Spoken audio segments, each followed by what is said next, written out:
जो पर्यंत पातक तुज्या जिवितान आसा तो पर्यंत देवाची बेसांवां तुका फावो जावची ना, कारण पातक आनी देव एका सुवातेर रावूंक शकना.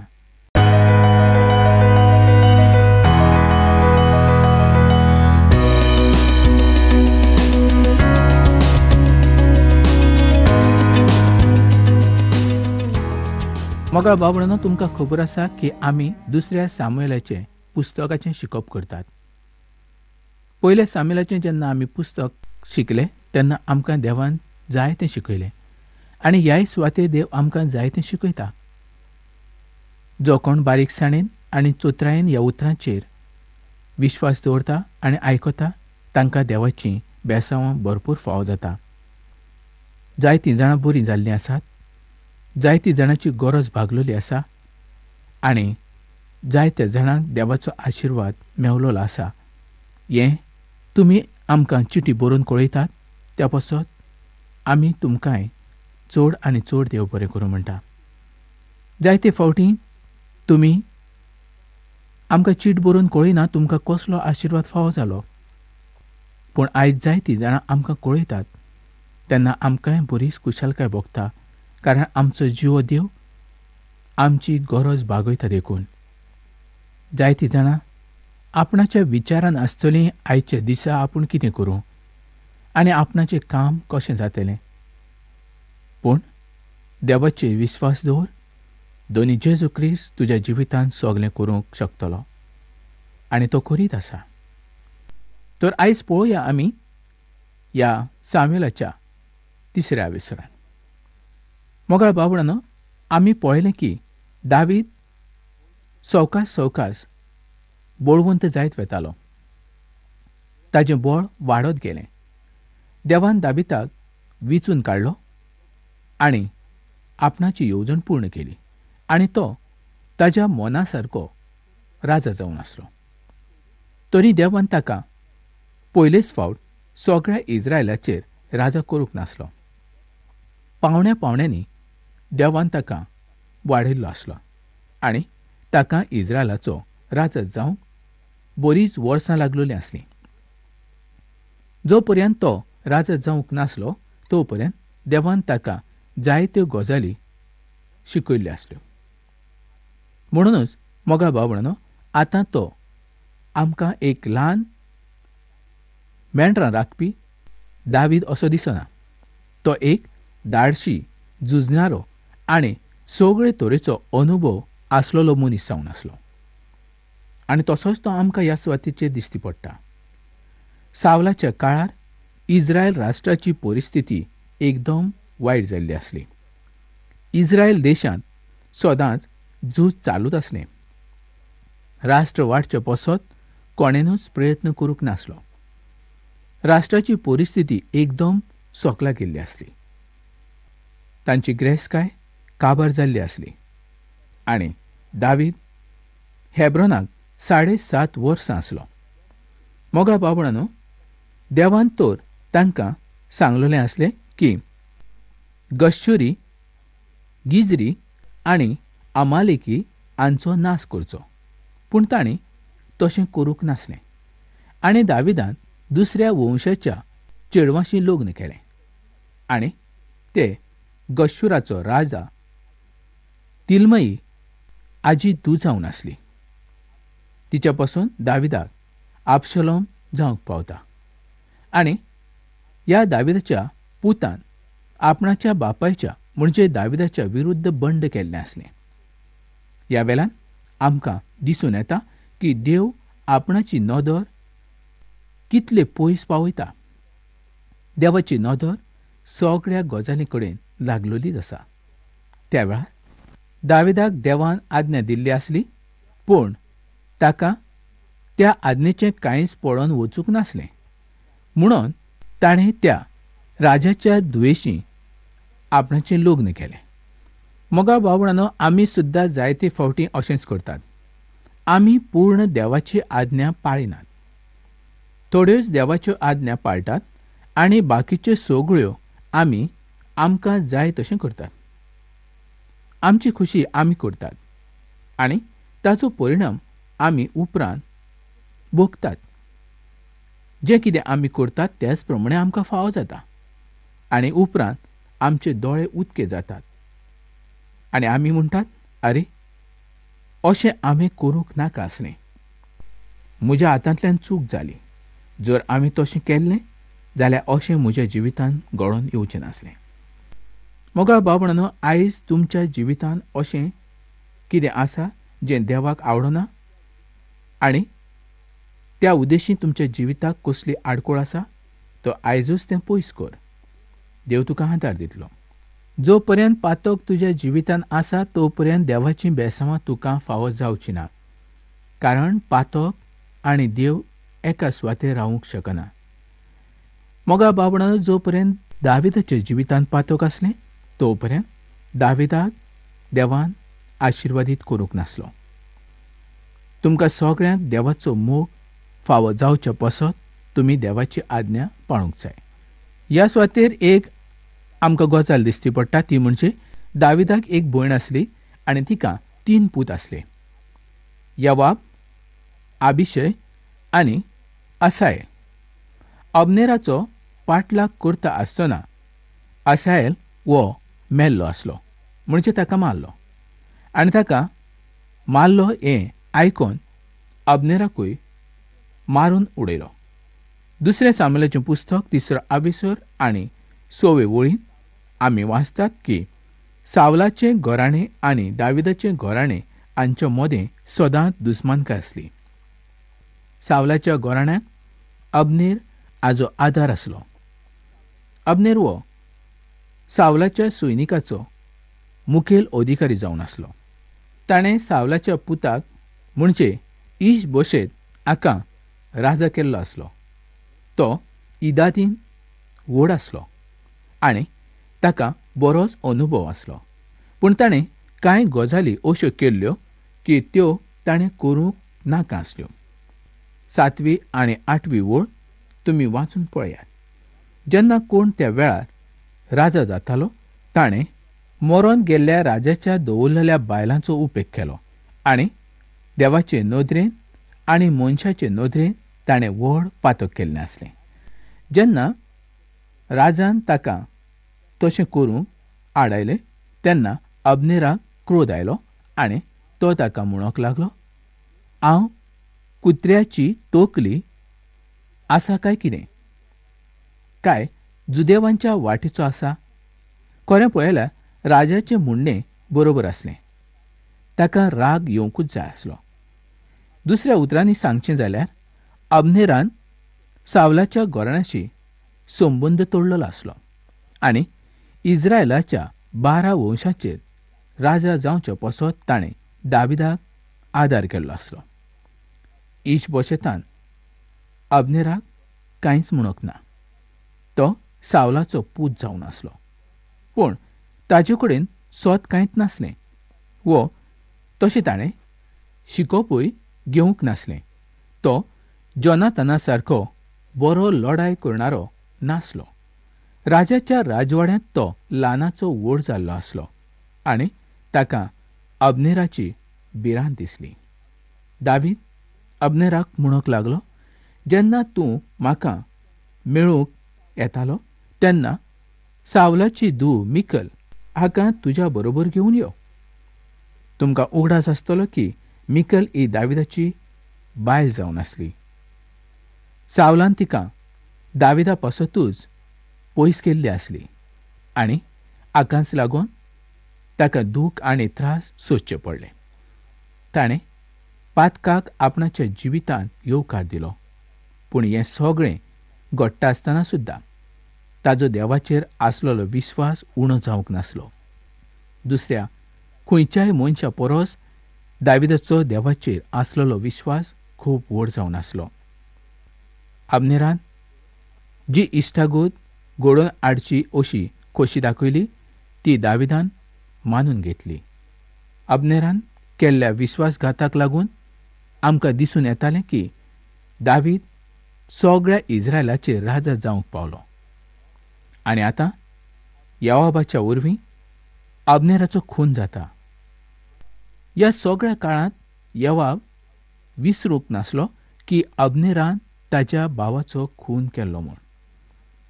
योआबान आपणाच्या भावाचो बदलो घेतलो आनी ताणें आपुणूच घोशणा केली की आपूण चुकी मेकळो आसा. मोगा बाबळांनो, अब्नेर हेब्रोनाक आसलो. हेब्रोन हे शरणाक वयची सुवात जावन आसली. त्या सुवातेर खून करणारे मनीस वचून भितर रावूंक शकताले. एकदां त्या सुवातेर पावल्या उपरांत कोणूच त्या मनशाच्या आड कांयच करूंक शकनासलो. त्या शारांत योआब ताका हात लावंक शकनासलो. पूण योआबान गुप्ती अब्नेराक भायर व्हेलो आनी ताका सांगलें, म्हाका तुजेशी कितें उलोवंक जाय. तूं एके कोडेक यो. तूं तर अधिकारी जावन आसा आनी हांवूय दुसरे वाटेन अधिकारी जावन आसा. चड बरें जातलें जर आमी दोगूय एकठांय आयले तर. म्हणून अब्नेर त्या सुवातेवेल्यान भायर सरलो आनी योआबान ताका जिवंत मारलो. जो पर्यंत तो हेब्रोनाक आसलो तो पर्यंत तो ताका मारूंक शकनासलो. जेन्ना तो भायर आयलो तेन्ना ताणें ताका मारलेलो आसलो. म्हणून दाविदान म्हटलें, अब्नेर एक मुर्खा सारको मेलो. हेब्रोन ताणें सोडलें आनी व्हड पिशोपण केलें. आयज आमच्या पासत हो एक व्हड संदेश आसा. जण एक पातका पासत जेजू हो मनशा पासत सुटकेची सुवात जावन आसा. जावं तो कोणूय, कितलोय शिकलोलो व कितलोय जाणवयचो, तो खंयच्याय सुवातेवेलो मनीस आसूंदी, जो कोण जेजूच्या सुवातेचेर येता ताका जिवीत मेळटा. म्हणजे जेजू क्रिस्ता कडल्यान ताका सासणाचें जिवीत मेळटा. जेजू क्रिस्त ताजें शरणाचें अशें सुवात जावन आसा. जो कोण जेजूशी येता ताका कोणूच कांयच करूंक शकना. जर मनशाक सुटको फावो जावंक जाय जाल्यार ताणें दुनिया जेजू क्रिस्ता कडेनूच येवंक जाय. पूण जो कोण दुनिया जेजू क्रिस्ताक सोडून पयस वेता ताच्या जिवितान मरण आयल्या शिवाय रावना. जेजू क्रिस्त जावन आसा सुटकेची सुवात आनी त्या सुटकेचे सुवातेचे सगल्यांनी येवन रावचें अशी देवाची येवजण जावन आसा. मोगा बाबणानो, तुमकां जेजू क्रिस्ताच्या बरे सुवातेर म्हणजे ज्या सुवातेर तुमची राखण जातली त्या सुवातेचेर येवंक जाय तर ह्याच वेळार तुमी त्या सुवातेचेर येवंक शकता. विचार करात. चड येवजूपाची कांय गरज ना. जेजू आमकां जिवीत दिता हें आमकां पवित्र पुस्तक सांगता आनी तें सत जावन आसा. अब्नेराच्या जिवितान कितें घडलें तें पळया. अब्नेराच्या नशिबान जिवीत जोडून घेवचें नासलें. जरी तो त्या सुवातेर रावलोलो आसलो जाल्यार ताच्या जिवितान मरण येवचें नासलें. जेन्ना हेब्रोन ताणें सोडलें आनी तेन्नाच ताका मरण फावो जालें. आयज जेजू क्रिस्ताच्या कुडीच्या भायर जो कोण आसा तो मेल्लोच आसा. जरी तो जिवंत आसलो तरी ओत्मीक जिवितान तो मेल्लो आसा. देवाची काकूट आनी दया जर ताचेर जावंक जाय जाल्यार ताणें आपणाच्या ओत्म्याचो सांबाळ करूंक जाय. ह्या सुवातेर जें कितें घडलें त्या बद्दल दावीद खुशाल जायना वो तो आनंदूय करिना, तर तो चड आनी चड देवाचेर पातयेवन रावता. अब्नेराचो जाणें घात केलो ताजी ताणें न्हीद केल्ली आसली. अब्नेर हो सावलाचो चुलतो म्हणजे काका जावन आसलो आनी सावलाच्या सगळ्या सैनिकांचो मुखेली म्हणजे सेनापती जावन आसलो. ताका व्हड अधिकार दिल्लो आसलो. हें आमकां ताच्या कामावेल्यान दिसून येता. सावलाच्या मरणा उपरांत ताच्या जिवितान विश्वासपण आमकां पळोवंक मेळना. जेन्ना सावलाचें राज जायत्या दुस्माना वरवीं खाला पडलें तेन्ना अब्नेरान जायतीं झुजां केलीं आनी त्या देशाचो सांबाळ केलो. पूण तो सावलाशी प्रामाणीकपणान वागूंक ना. ताच्या मनांत आस आसली. सावलाच्या मरणा उपरांत मोफीबुशत हाका राजा करची अशी ताची येवजण जावन आसली. ह्या वेल्यान तो दाखयता की आपणाचो सावलाचेर चड आनी चड मोग आसा म्हूण. पूण ताजो मोग ताजेर नासलो. तो खूद आशेचो मनीस जावन आसलो. तो स्वार्थी मनीस जावन आसलो. जेन्ना दावीद हेब्रोनांत आसलो तेन्ना तो दाविदा कडेन हेब्रोनांत गेल्लो आसलो आनी ताणें आपणाच्या राजाचो विश्वासघात घेतलेलो आसलो. तर अब्नेरान कितें केलें जायत? ताणें आपणाचो सांबाळ जावचो म्हणून योआबाच्या भावाक जिवंत मारलेलो आसलो आनी ताका लागून योआबाच्या मनांत आपणाच्या भावाचो बदलो घेवचो अशी येवजण आसली. तो आपणाच्या भावाक आजुनूय विसरूंक नासलो. जें कितें घडलेलें आसलें तें सगळें ताच्या मनांत एकदम ताजें अशें आसलें. अब्नेर दाविदा कडेन आयलो तेन्ना ताजें येणें सुद्दां योआबा पासत भिरांतेचें अशें जावन आसलें, कारण अब्नेराक सगळेच तरेचो अनुभव आसलो. ताच्या येण्या वरवीं योआबाच्या सुवातेक सुद्दां भिरांत आसली. ज्या सुवातेर योआब आसलो ती ताची सुवात तो काडून घेवंक शकतालो. दाविदाची उलोवणें केल्या उपरांत जेन्ना अब्नेर वचूंक लागलो तेन्ना योआबान ताका आपोवणें धाडलें. योआबाच्या मनांत आसलेल्या येवजणे वरवीं तो ताका मारूंक सोदतालो. पूण दाविदाक ह्या गजाली संबंदी कांयच खबर नासली. आतां अब्नेर मरचोच आसलो. तो आपणाच्या स्वार्थी पासत सगळें करतालो आनी निमाणे व्हड अडचण्याक तो सांपडलेलो आसलो. अब्नेराचें मरण वेगळेच तरेचें अशें जावंक पावलें. जशें जाणें केलें तशें त्या मनशाक फाव जालें. आयज देव आमकांय जायत्यो गजाली शिकयता. आमकां दिसता आयज जें कितें आमी करतात ताजे कडेन कोणाची नदर ना म्हणून, पूण देवाची नदर सगळ्या संवसाराचेर आसा. बरें करतल्याकूय देव पळयता आनी वायट करतल्याकूय देव पळयता. अब्नेर जरी सावलाचो सेनापती आसलो तरी तो एक खुनी जावन आसलो आनी देवाचें उतर सांगता की खून करचो न्हय. जरी ताणें खून केल्लो आसलो तरी ताणें हेब्रोनांत वचून रावूंक जाय आसलें, पूण हेब्रोन ताणें सोडलेलें आसलें. जेन्ना तो हेब्रोन सोडटा तेन्नाच ताजो खून जावंक पावता. म्हणजेच ताणें आपणाचें पातकाचें बोगसणें मागूंक नासलें हें आमकां हाजे वयल्यान दिसून येता. पूण जेन्ना तो हेब्रोनांतल्यान भायर सरून येता तेन्ना ताजो खून जावंक पावता. कितली अजापाची गजाल ती पळयात. आयज हेब्रोन जावन आसा दोनी जेजू क्रिस्ताची कूड. जेजूच्या फाटल्यान जो कोण वेता आनी हेब्रोनाक वचून रावता म्हणजे जेजूच्या कुडीन जो कोण रावता, म्हणजेच जेजूच्या कुडी उद्देशीन जो कोण एक जाता ताच्या जिवितांत सदांच शांती आनी खुशालकाय आसतली. पूण जेजूच्या भायर जोर कोण आसा ताच्या जिवितांत मरणा शिवाय आनीक कांयच येवचें ना. अब्नेराक सुटका मेवटली आसली, पूण तो त्या सुवाते वयल्यान भायर सरून गेलो आनी जेन्ना तो भायर गेलो तेन्नाच ताच्या जिवितांत मरण आयलें. मोगा बाबणानो, आयज आमी खंय आसात? आयज तुमी खंय आसात? आयज आमचें जिवीत कशें आसा? आयज हांव तुमकां विचारतां, तुमचें जिवीत कशें आसा? तुमी दोनूय जेजू क्रिस्ताच्या रक्ता उद्देशीं नितळ जाल्ले आसात? दोनूय जेजू क्रिस्ताक तुमी आपलो सोडवणदार म्हूण मानून घेतलेलो आसा? जर ना जाल्यार आयजूच तुमच्या पातकाचें तुमी बोगसणें मागात. तुमचीं सगलीं कामां निटायर घालात.